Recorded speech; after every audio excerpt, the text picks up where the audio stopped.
السلام علیکم ګرانو کتونکو، هیله ده چې تاسو به روغ جوړ یئ. اکثر له زه په خپلو ویډیوګانو کې تاسو ته د عبدالرحمن ابا شعرونه ویم. څه خو هغه شعرونه دي چې زما ذوق ته ذاتي اپیل کوي. د عبدالرحمن ابا خو هر شعر انتخاب دی او هر شعر زما ذوق ته اپیل کوي، خو کله کله زما د ویډیو د ویلو غرض دا وي د عبدالرحمن ابا د شعرونو چې د هغوی شعرونه چونکې په ولس کې زبان زد عام دي او عبدالرحمن ابا د پښتو تر ټولو زیات مقبول او معروف شاعر دی. نو ځکه چې کوم دی د هغوی ځینې شعرونه په ولسي کچه خلکو په خپل خپل انداز باندې ومړولي راړولي دي او هغه د متلونو په څیر خلک وایي، خو په هغه شعرونو کې کله کله تحریف راځي، د ځانه ټکي پکې خلک بدل را بدل کړي د خپلې لهجې موافق، یا د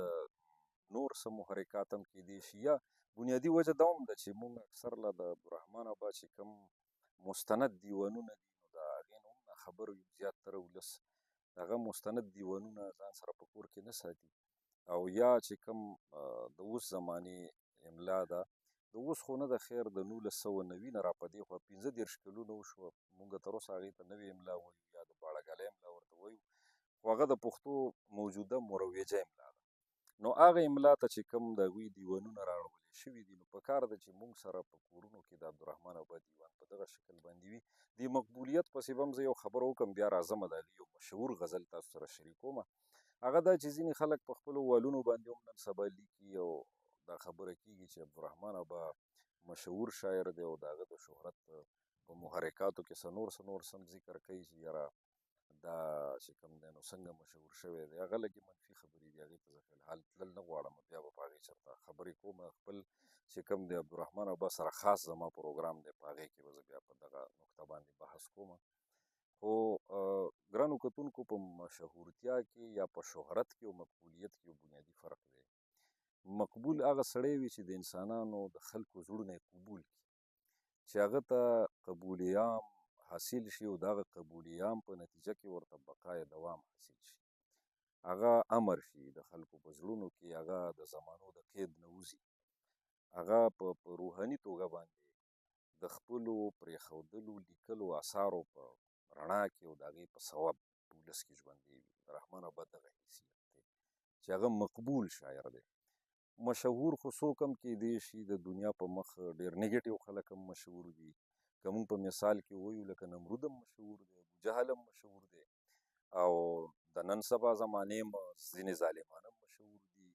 ځینې په نورو حوالو باندې منفي کردارونه هم ډېر مشهور دي. نو شهرت چې دی دا څه د کمال خبره نه ده، دا د کمال خبره هله ده چې شهرت مثبت وي،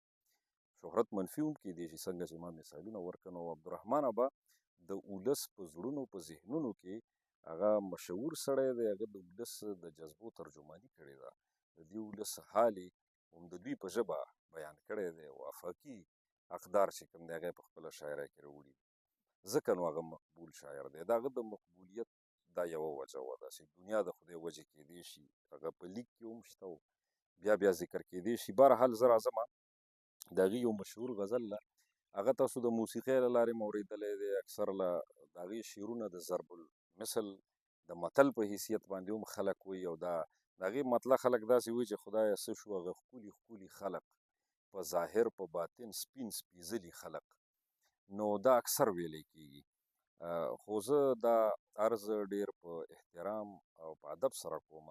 چې په دې کې کومه قافیه خلک وایي ښکلي او سپیڅلي او داسې نورې څومره قافیې دي کې دي، نو دا په معروفه یا دي وایي او دا په معروفه یا غلطه ده. دا اصل کې چې د دې خپل کم رنګ دی، خپله ځمکه ده، نو زه دا تاسو ته په هغه ځای کې ویم چې دا عبدالرحمن ابا څنګه لیکلی دی یا په مستندو دیوانونو کې څنګه دی. نو که بیا دپاره مونږ دا په خپله خبرو کې وایو، د دې دا ځینې شعرونه چې د فنا او بقا په تصور او تناظر باندې دي او په د خپلو ملګرو خپلو خلکو پسې خپلو خوږو پسې کوم فریاد دی په دې کې، هغه مونږ په ځینې موقعو باندې وایو، نو پکار ده چې مونږ ته شعر بیا په دې ځمکه کې یاد وي کومه چې اصل ځمکه ده. نو مطلب ده چې خدایه څه شو هغه ښکلی خلق، خدایه څه شه هغه ښکلی خلق، په ظاهر په باطن سپین سپیڅلی خلق، هیڅ خندا مې له دې خلکو سره نشي، هیڅ خندا مې له دې خلکو سره نشي، ژړوي مې هغه تللی خلق، او خبر نه یم چې وکمه خوا ته لاړ شه خبر نه یم چې وکمه خوا ته لاړ شه لیدی نشي هغه ما لیدلی خلق او لکه زک چې د اوبو په مخ کې درومي هسې درومي په دنیا راغلی خلق او دریغه یو ځله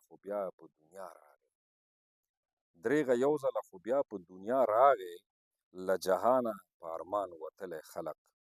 او هزار حیف دی چې په خاورو کې لاړه شي په چووا او په چندڼ لړلی خلق رحمان هسې ګوښه خوند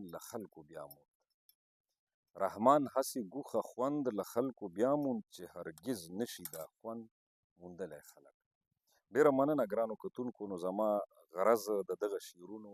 په اصل او درسته ځمکه باندې ویل غرض و ما سره چې کوم دیوان دی ممکنه ده د دې قرات د نورو دیوانونو نه هم مختلف وي په ځینې دیوانونو کې په دې کې هم لږ ټکي بدل را بدل دي خو په مستندو دیوانونو کې د دې د قافیې تلفظ دغه شان دی څنګه چې ما تاسو سره شریک کړو هیله ده چې د دې ویډیو نه تاسو ته فایده شوې وي د عبدالرحمن بابا د نورو شعرونو په حواله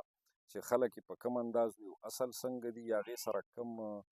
توهمات تړلي دي یا کیسې ورسره تړلي دي نو د هغه کیسو په استنادي حیثیت او په دروغ رښتیا باندې به هم خبرې اترې کوو ډېره مننه